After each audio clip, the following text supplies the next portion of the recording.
ಬಂದೆ. ಯಾರು ನೋಡಕ್ ಬಂದಿದ್ದೀರಾ? ನಿಖಿಲ್ ಕುಮಾರಸ್ವಾಮಿ. ನಿಖಿಲ್ ಕುಮಾರಸ್ವಾಮಿ. ಓ, ನೀವು ನಿಖಿಲ್ ಕುಮಾರಸ್ವಾಮಿ ನೋಡಕ್ ಬಂದಿದ್ದೀರಾ? ಬಾ ಬಾ ಬಾ ಬಾ. ಮಂಡ್ಯ ಜನರಿಗೆ ನಿಖಿಲ್ ಕುಮಾರಸ್ವಾಮಿ ಅಂದ್ರೆ ಭಾರಿ ಪ್ರೀತಿ. ಓ, ತುಂಬಾ ಅಭಿಮಾನ ಜಾಸ್ತಿ. ಹೌದಾ? ನಿಖಿಲ್ ಕುಮಾರಸ್ವಾಮಿ ಅವ್ರು ನೋಡಕ್ ಬಂದಿದ್ದೀರಾ?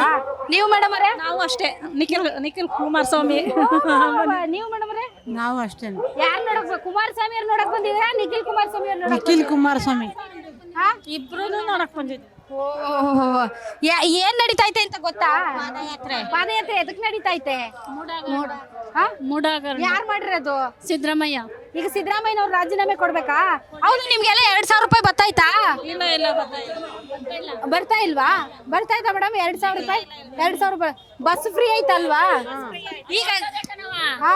ಬಸ್ ಒಂದ್ ಫ್ರೀ ಅದೇ. ಹಾ. ಇದ್ದೇನು ಉದ್ಧಾರ ಮಾಡಿಲ್ಲ. ಇದ್ದೇನು ಉದ್ಧಾರ ಮಾಡಿ. ಈಗ ಸಿದ್ದರಾಮಯ್ಯ ಅವ್ರು ಇಳಿಬೇಕಾ? ಇಳಿಬ್ಯಾರ್ದು ಕರ, ಇರ್ಬೇಕು. ಬಸ್ ಫ್ರೀ ಹೋಯ್ತದಲ್ಲ? ಬಸ್ ಫ್ರೀ ಎಲ್ಲ ಕಣ. ಅವ್ರು ಇದ್ರೆ ಅವ್ರು ಅಷ್ಟ ತಿಂದು ಅನ್ನ ಕೊಟ್ಟಿದ್ದ. ಇರ್ಬೇಕು. ಶ್ರಾವಣಕ್ ಕೊಡ್ತಾರಂತೆ 2,000 ರೂಪಾಯಿ ವರಮಹಾಲಕ್ಷ್ಮಿ ಹಬ್ಬಕ್ಕೆ. ಆಯ್ತು ಮೇಡಮ್. ಮಾರ್ಲಮಿ ಕೊಡಲ್ವಂತ. ಇಲ್ಲ, ಹಬ್ಬ ಅದು ಹೆಣ್ಮಕ್ಳು ಹೋದ ವರ್ಷ ಆಗಸ್ಟ್ ಅಲ್ಲಿ ಕೊಡ್ತೀನಿ ಅನ್ಬಿಟ್ಟು ಓಪನ್ ಮಾಡಿದ್ರು. ಸೋಲ್ಸ್ಬಿಟ್ರಲ್ಲ ನೀವು ಕಾಂಗ್ರೆಸ್. ಅದಕ್ಕೆ ಅವ್ರು 5 ವರ್ಷ ಕೊಡ್ಲೇಬೇಕು. ಯಾಕೆಂದ್ರೆ ಅವರು ಅಧಿಕಾರಕ್ಕೆ ಬಂದಾಗ 5 ವರ್ಷ ನಾನು ಅಧಿಕಾರದಲ್ಲಿ ಇರ್ತೀನಿ, ನಾನು ಕೊಡ್ತೀನಿ ಅಂತ ಹೇಳಿದ್ರು. ಈ ಎಲೆಕ್ಷನ್ ಬಂದಾಗ ನಿಲ್ಲಿಸ್ತೀನಿ ಅಂತ ಹೇಳಿರ್ಲಿಲ್ಲ ಅವರು. ಕೊಡ್ತೀನಿ ಅಂತಾನೆ ಹೇಳಿದ್ರು. ಕೊಡ್ಬೇಕಾ? ಮತ್ತೆ ಸಿದ್ದರಾಮಯ್ಯ ಅವ್ರು ಇಳಿಸ್ಬಿಟ್ರೆ ಅವ್ರ ಹೆಂಗ್ ಕೊಡ್ತಾರೆ? ಈಗ ಕೊಡ್ತಾನೆ ಇಲ್ವಲ್ಲ. ಕೊಡ್ತಾ ಇಲ್ವಲ್ಲ, ಏನ್ ಮಾಡೋದು? ನಡೀತಾ ಇದೆ. ಈಗ ಗೃಹಲಕ್ಷ್ಮಿದು ಈ ಎಲೆಕ್ಷನ್ ಆದ ತಕ್ಷಣ ನಿಲ್ಸಿ ಹಾಕಿವ್ರೆ. ಯಾಕೆ ನಿಲ್ಸಿ ಹಾಕಿರೋ? ಓಟ್ ಹಾಕಿಲ್ಲ ಅಂತ.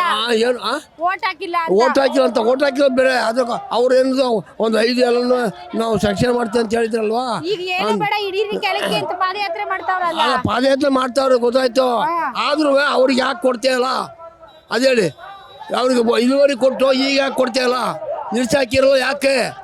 ಈಗ ಸಿದ್ದರಾಮಯ್ಯ ಅವ್ರು ಇರ್ಬೇಕಾ ಇಳಿಬೇಕಾ? ಸಿದ್ದರಾಮಯ್ಯ ಇಳಿಬೇಕು. ಯಾರು ಬರ್ಬೇಕು? ಯಾರಾಗಬೇಕು ಮುಖ್ಯಮಂತ್ರಿ? ಮುಂದಿನ ಯಾರಾಗಬೇಕು ಅಂದ್ರೆ ಎಲ್ಲ ಜನಗಳು ಪ್ರಜೆಗಳೆಲ್ಲ ಸೆಲೆಕ್ಷನ್ ಮಾಡಬೇಕು. ಗ್ಯಾರಂಟಿ ನ್ಯೂಸ್, ಸುದ್ದಿ ಖಚಿತ, ನ್ಯಾಯ ನಿಶ್ಚಿತ.